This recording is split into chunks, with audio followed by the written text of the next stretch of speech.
تجارة صدق اللہ العظیم غوث اعظم دمنے بے سر و ساما مدد قبلہ دین مدد کعبہ ایمان مدد انتظار کرم کست من عینی را اے خدا جو خدا بینو خدا دا مدد بگیردہ بے بلا افتادہ کشتی زمین بانو شکستہ رات و پشتی بحق کے خواجہ عثمان ہارون مدد کن مدد کن مدد کن یا معین الدین چشتی منبر پر رونق افروز شہزادہ حضور قائد ملت و جمیع سادات کرام حاضرین محفل السلام علیکم ورحمت اللہ وبرکاتہ۔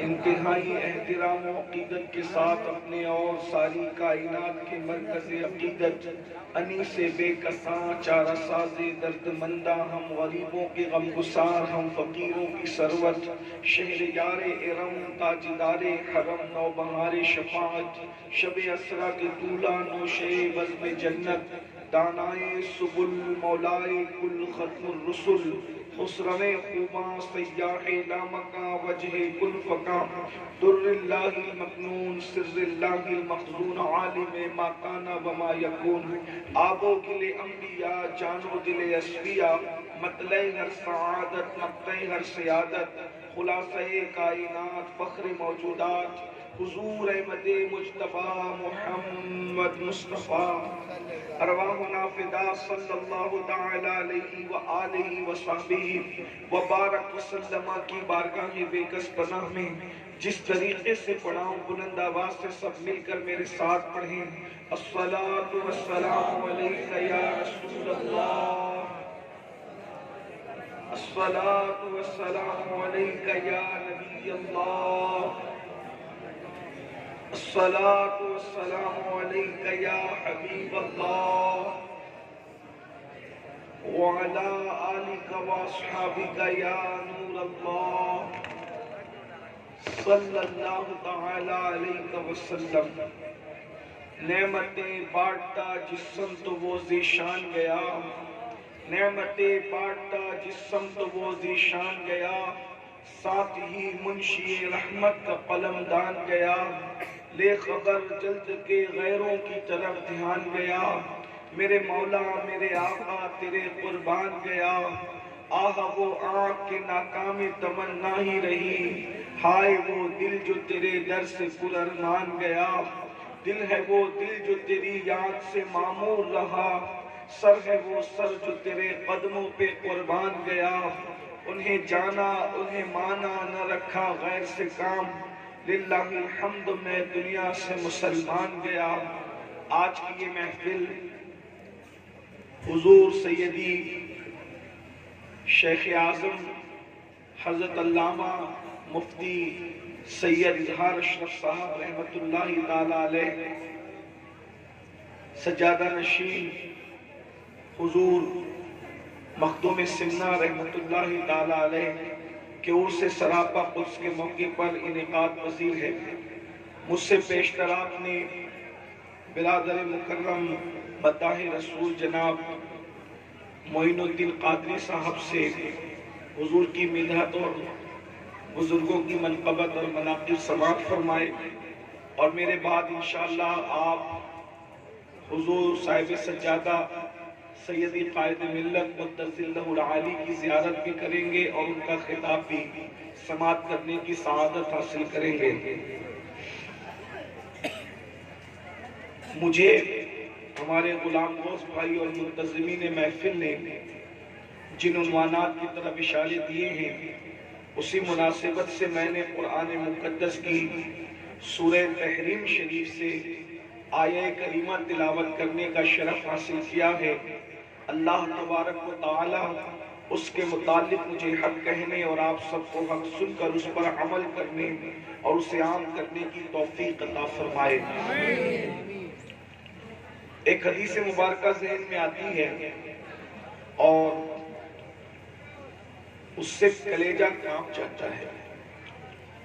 اللہ کے رسول صلی اللہ علیہ وسلم کی بہت ساری حدیثیں ایسی ہیں جس کو حضرت ابو ہریرہ نے بیان کیا، کسی کو ابن عباس نے بیان کیا، کسی کو ابن مسعود نے بیان کیا، کسی کو سیدہ عائشہ صدیقہ نے بیان کیا۔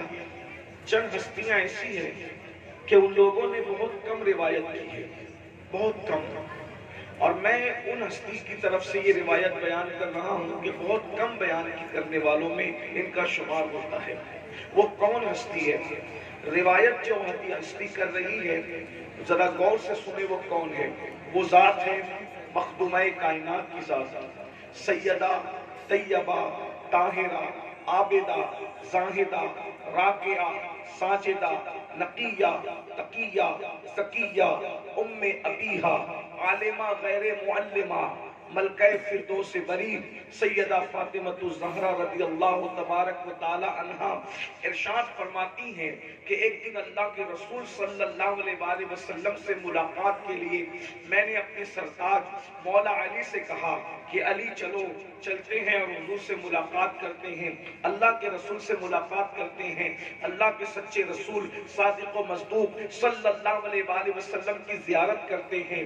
میں اور مولائے کائنات دونوں اللہ کے رسول صلی اللہ علیہ وآلہ وسلم سے ملنے کے لیے، ملاقات کے لیے جیسے حضور کے کاشان اقدس پر پہنچے تو سیدہ فرماتی ہے، اور حیرت کی بات یہ ہے اس روایت کو سیدہ نے بھی بیان فرمایا اور مولائے کائنات نے بھی بیان فرمایا، اس لیے کہ دونوں وہاں پر موجود تھے۔ سیدہ فرماتی ہیں جیسے رسول اللہ کے کاشان اقدس میں ہم پہنچے تو ہم نے رسول اللہ کو دیکھا کہ حضور علیہ السلام گھر میں اکیلے بیٹھے ہیں، اور کس طرح بیٹھے ہیں؟ فرماتی دونوں گھٹنوں کو کھڑے کیا ہے، اور دونوں گھٹنوں کو کھڑے کر کے اس طریقے سے گھٹنوں کو اپنے ہاتھوں سے ہلکا کیا ہے، اور ہلکا بنا کر کے حضور اپنے گھٹنوں پہ سر رکھ کر کے رو رہے ہیں، اور حضور کی داڑھی آنسوؤں سے تر ہے، موٹے موٹے آنسوؤں سے اللہ کے رسول صلی اللہ علیہ وآلہ وسلم رو رہے ہیں، داڑھی آنسوؤں سے تر ہو گئی ہے، اللہ کے رسول گھر میں تنہا ہیں۔ اللہ اکبر! حضور علیہ الصلوۃ والتسلیم کو جیسے ہی اطلاع ہوئی کہ ہم آئے ہیں، حضور ہمارے استقبال کے لیے کھڑے ہوئے، مگر حضور کے چہرے پر آنسو تھے۔ اللہ اکبر! تھوڑا محسوس کرنے والے محسوس کر سکتے ہیں، پڑھے لکھوں کا مجمع ہے، جاننے بوجھنے والے لوگ موجود ہیں۔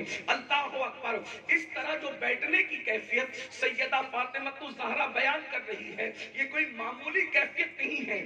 انسان اس کیفیت میں کب بیٹھتا ہے؟ جب انتہائی غمگین ہوتا ہے۔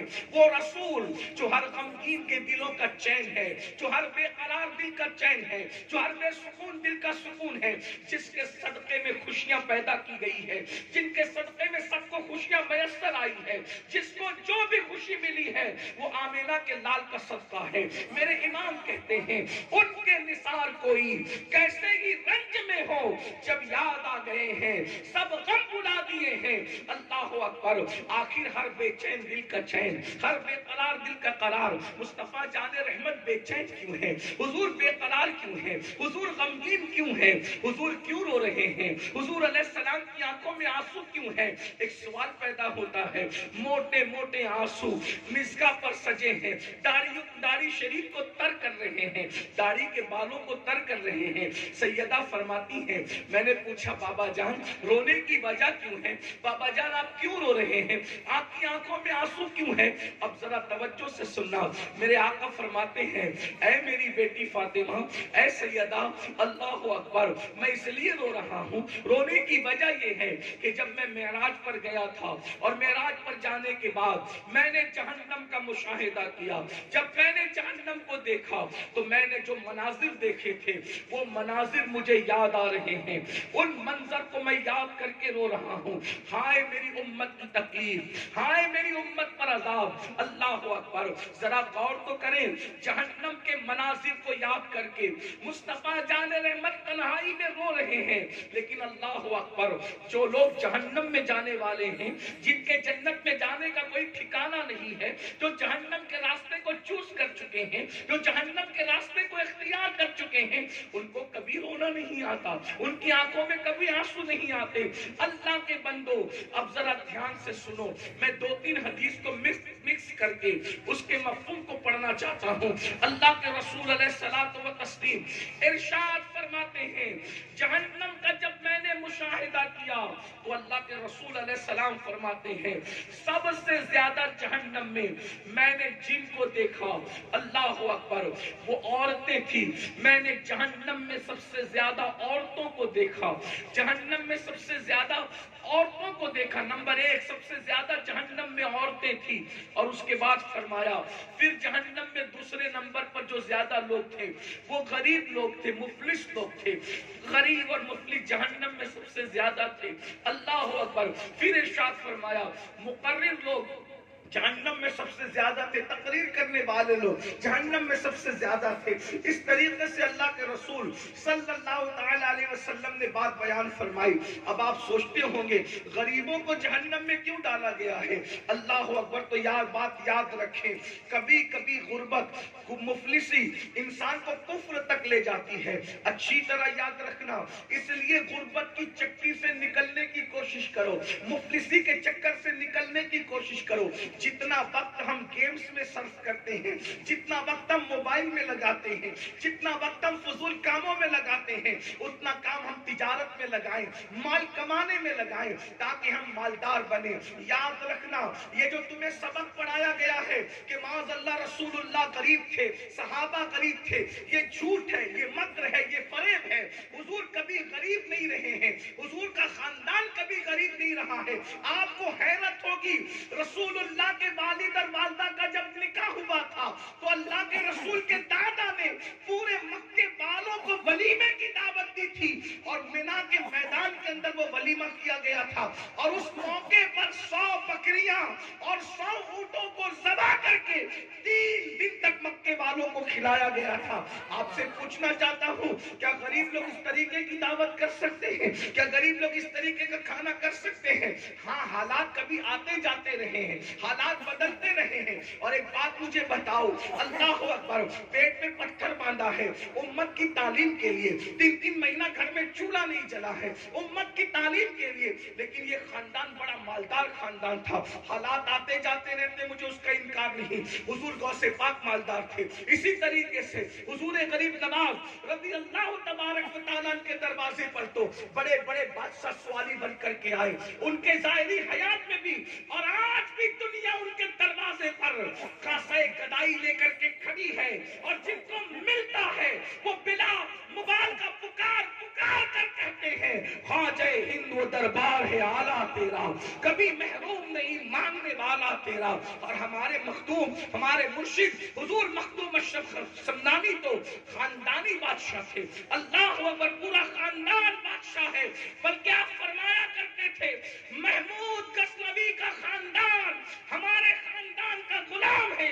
اس طریقے سے مخدوم صاحب فرمایا کرتے تھے لوگ دین ٹھکرا دیتے ہیں تخت و تاج کے لیے، ہمارا مخدوم وہ ہے، اور جس کا عرس ہے اس کے دادا وہ ہے، اللہ اکبر، جنہوں نے اللہ اللہ اللہ کی محبت میں تخت و تاج کو ٹھکرا کر کے اللہ کے راستے کو اختیار فرمایا ہے۔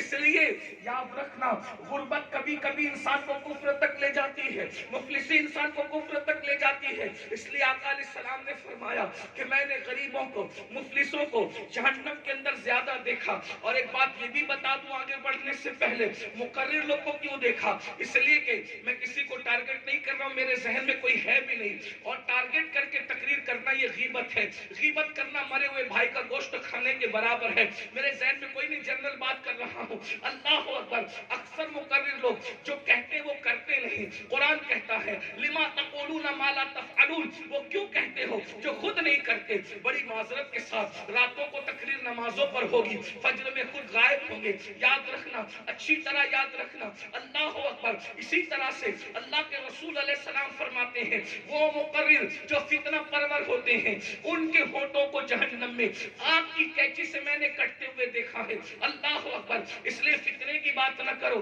اور فتنہ ہونے مت دو۔ پوری امت اس بات پر متفق تھی کہ اللہ کے رسول زندہ ہیں، تو زندہ ہے واللہ، تو زندہ ہے واللہ، مگر فتنہ پرور مقرر آتے ہیں اور آنے کے بعد یہ شک ڈالتے ہیں کہ نبی معاذ اللہ مر کر مٹی میں مل گئے. ایسے فتنہ پرور مقرروں کے ہونٹ کاٹے جائیں گے. پوری امت کا اتفاق تھا رسول زندہ ہیں، جانوں سے زیادہ قریب ہیں، حاضر بھی ہیں، نازل بھی ہیں. یا رسول اللہ کی صدائیں پوری امت لگاتی تھی. بعض مقرروں نے بستیوں میں آ کر کہنا شروع کیا کہ معاذ اللہ وہ حاضر و نازل کیسے ہو سکتے ہیں. اسی طریقے سے فتنہ ڈالتے رہے. اللہ اکبر. یاد رکھو فتنہ پرور لوگوں سے ہوشیار رہو، اپنے ایمان کی حفاظت کرو. سونا جنگل، رات اندھیری، چھائی بدلی کالی ہے، سونے والوں جاگتے رہیو، چوروں کی رکھوالی ہے. میں اپنے عنوان کی طرف آتا ہوں. اللہ کے رسول علیہ السلام فرماتے ہیں میں نے جہنم میں سب سے زیادہ عورتوں کو دیکھا.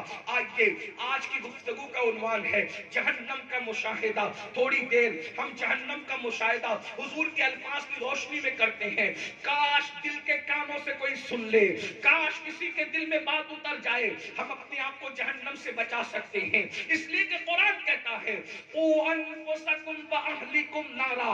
اے ایمان والو اپنے آپ کو بھی جہنم سے بچاؤ، اپنی اولاد کو بھی جہنم سے بچاؤ.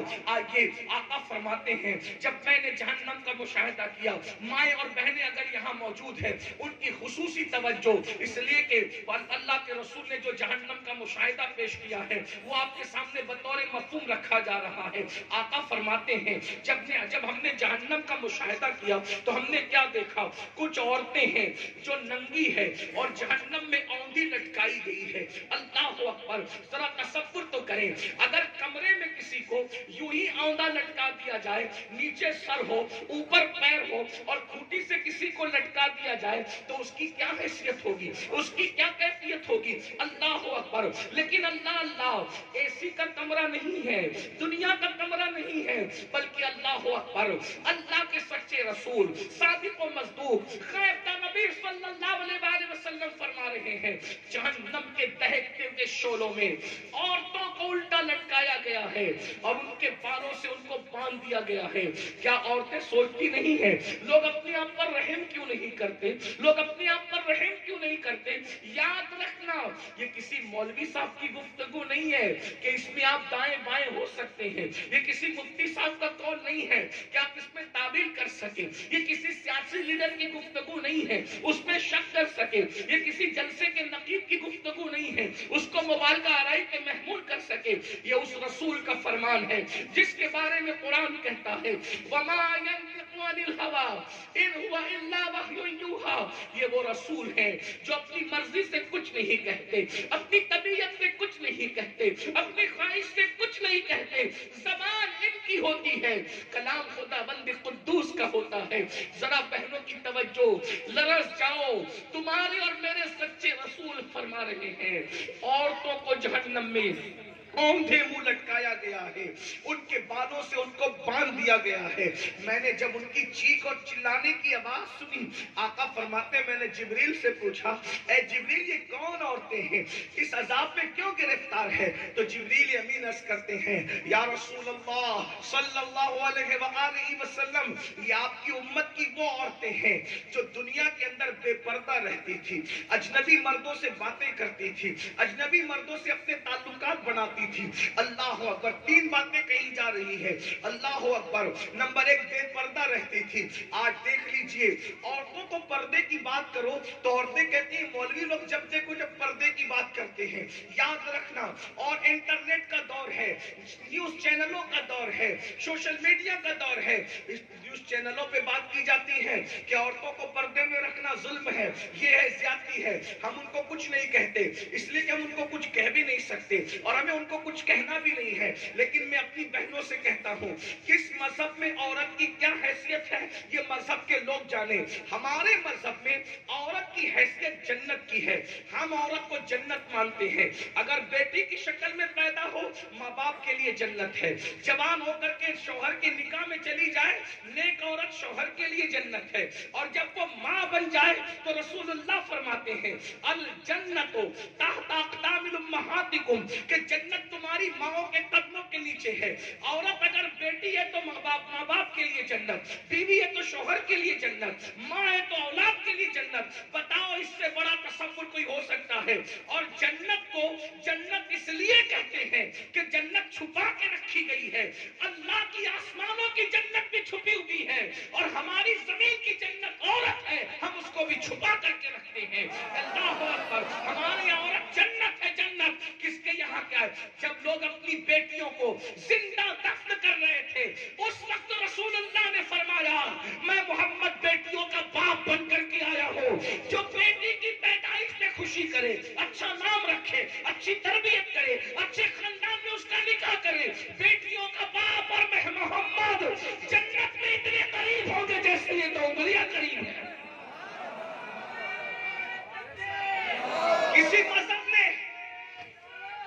کسی مذہب نے عورت کو یہ مقام دیا ہو تو بتاؤ، کسی مذہب نے عورت کو یہ مقام دیا ہو تو بتاؤ۔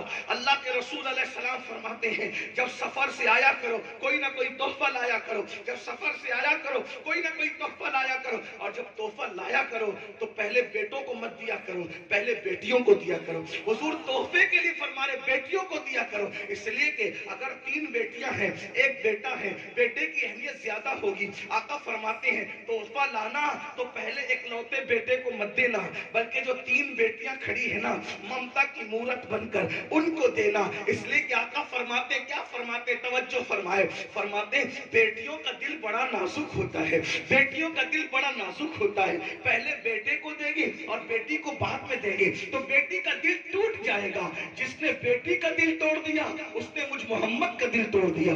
اللہ اکبر، غور فرمائے، جب لوگ اپنی بیٹیوں کو اپنے ہاتھوں سے زندہ دفن کر رہے تھے اس وقت میرے نبی اپنی بیٹی سیدہ فاطمہ کی آمد پر اٹھ اٹھ کر کے کھڑے ہو رہے تھے اور فرماتے تھے فدا کے امی بابی یا فاطمہ، فاطمہ میرے ماں باپ تجھ پر قربان ہو جائیں۔ اندازہ تو فرمائے حضور نے یہ بیٹی کی اہمیت بتائی ہے، لیکن اللہ اکبر، اندازہ فرمائے آج قوم کی بیٹیاں بے پردہ گھوم رہی ہے، بے پردہ ہے۔ یاد رکھنا پردہ کس سے کیا جائے؟ اللہ کے رسول نے فرمایا عورتیں اپنے نبی سے بھی پردہ کریں۔ بس یہ اینڈ ہے، اس سے بڑی بات میں نہیں کر سکتی۔ پردہ کس سے کیا؟ توجہ فرمائے، پردہ کس سے؟ عورتیں اپنے نبی سے بھی پردہ کریں۔ اللہ کے رسول علیہ السلام نے اپنے سامنے عورتوں کو بے پردہ آنے نہیں دیا، پردے کے حکم کے بعد آنے نہیں دیا۔ اب آپ سے پوچھتا ہوں، عورتیں بعض مقام پر کہتی ہیں بڑی ہوشیاری سے مولانا پردہ تو آنکھ میں ہونا چاہیے، منہ پہ پردہ ڈالنا کوئی ضروری نہیں۔ تو میں نے کہا کیا صحابیہ کی آنکھوں میں پردہ نہ تھا؟ تمہارا یہ جملہ کتنا گندا ہے، کہاں کہاں ضرب لگاتا ہے۔ اور مردوں تمہیں کیا ہو گیا، تمہیں کیا ہو گیا؟ اللہ کے رسول علیہ السلام فرماتے شب معراج میں نے جنت کے دروازے پہ بہت سی تحریر پڑھی، ایک تحریر یہ بھی تھی کہ اللہ نے جنت دیوس پر حرام کر دی، دیوسوں پر جنت حرام ہے۔ صحابہ نے پوچھا حضور یہ دیوس کون ہے؟ فرمایا جس کے گھر کی عورتیں بے پردہ گھومتی ہے اور وہ مرد منع نہیں کرتا، وہ دیوس ہے، دیوس۔ اللہ نہ اس کی نمازیں قبول کرتا ہے، نہ اس کی دعائیں قبول کرتا ہے، نہ اس کا نفل قبول کرتا ہے، نہ اس کا فرض قبول کرتا ہے۔ دیوس جہنم میں جائے گا۔ ایک بھائی اگر اپنی بہن کو پردے میں نہیں رکھتا تو بھائی دیوس ہے، دیوس۔ میں نہیں، اللہ کے رسول کہہ رہے ہیں۔ شوہر اگر بیوی کو پردے میں نہیں رکھتا وہ دیوس ہے، دیوس۔ اللہ کے رسول کہہ رہے ہیں اس پہ جنت حرام ہے۔ اگر کوئی باپ اپنی بیٹی کو پردے میں نہیں رکھتا وہ دیوس ہے، دیوس، اس پر جنت حرام کر دی گئی ہے۔ اللہ اکبر۔ اور بہنوں کا کیا حال ہے؟ بے پردہ گھوم رہی ہے۔ اللہ اکبر۔ بلکہ اب تو حالات یہاں تک پہنچ گئے ہیں، یہاں کی بچیاں ایسی نہیں ہوگی لیکن پورے ملک کے بلکہ پوری دنیا کے تناظر میں بات کی جا رہی۔ اب تو حالات یہ ہو گئے لڑکیاں لڑکوں سے تعلق قائم کریں، یہاں تک حالات پہنچ گئے، ناجائز تعلقات قائم کریں، لڑکے بھی لڑکیوں سے، لڑکیاں لڑکوں سے۔ فلموں کا دور ہے، سیریلوں کا دور ہے، ہنسنے کی بات نہیں ہے، بہت برا وقت آیا، ہم بہت نازک حالات سے گزر رہے ہیں۔ اور اب حالات اور تعلقات ایسا فیشن بن گئے کہ لڑکے اور لڑکیاں اب مسلمان سے تو تعلق اپنی جگہ ہے، مسلمان منکرین اسلام سے بھی تعلق ہے، کافروں سے بھی رشتے قائم کر رہے ہیں۔ اللہ اکبر۔ افیئر ہو رہے ہیں، ناجائز تعلقات ہو رہے ہیں، بوائے فرینڈ بنائے جا رہے ہیں، گرل فرینڈ بنائے جا رہے ہیں۔ اللہ اکبر۔ یہ حالات ہیں، یاد رکھنا، اچھی طرح یاد رکھنا۔ اللہ کے رسول علیہ السلام سے صحابہ نے پوچھا یا رسول اللہ صلی اللہ علیہ وسلم کیا کوئی عورت کوئی لڑکی کسی لڑکے کے ساتھ یا کوئی عورت کسی مرد کے ساتھ اکیلے بیٹھ سکتی؟ اکیلے بیٹھ سکتی؟ اللہ کے رسول نے فرمایا نہیں. دھیان سے سنیں، نہیں. صحابہ نے پوچھا اگر حضور عورت بھی نیک ہو اور مرد بھی نیک ہو، اس لیے کہ گنہگار کے ساتھ نہ بیٹھے کیونکہ خطرہ ہے گناہ کا، لیکن عورت بھی نیک ہو اور مرد بھی نیک ہو، دونوں نیک کے اکیلے ایک دوسرے کے ساتھ بیٹھ سکتے ہیں؟ اب حضور علیہ السلام کا جواب سنو. جلسہ روز سن رہے ہو تم لوگ، بدلتے نہیں، دین پر عمل نہیں کرتے، کیونکہ جلسوں کو فیشن بنا دیا. دل بہلانے کے لیے جلسے سن رہے ہو، اللہ کو جواب کیا دو گے؟ 200 کلومیٹر کا سفر طے کرتے ہو جلسہ سننے کے، چلو فلاں کو سنیں گے، فلاں ناکا کو سنیں گے، فلاں مقرر کو سنیں گے. بدلتے کب ہو؟ اور نہیں بدلو گے تو سن لو، اللہ کا دردناک عذاب تمہارے لیے تیار ہے. ان بطش ربک لشدید، تیرے رب کی پکڑ بڑی سخت ہے. ان عذاب ربک لواقع ما لہ من دافع، تیرے رب کا عذاب واقع ہو کر رہے گا. اور یہ مت سمجھنا کہ مرنے کے بعد جو ہوگا دیکھا جائے گا. اگر نہیں سدھرو گے تو مرنے کے بعد جو عذاب ہوگا وہ ہوگا، لیکن اللہ کا عذاب دنیا ہی سے شروع ہو جاتا ہے. اور اللہ کے عذاب میں مبتلا ہو لیکن سمجھ نہیں پا رہے ہو. یہ جو راتوں کو سکون کی نیند نہیں آتی، یہ اللہ کے عذابوں میں سے ایک عذاب ہے. 80% مسلمانوں کا مسئلہ ہے سکون کی نیند نہیں آ رہی ہے. نیند کی گولیاں کھا کے بھی سکون کی نیند نہیں آ رہی، بستر پہ کروٹیں بدلتے ہیں. یہ اللہ کے عذابوں میں سے ایک عذاب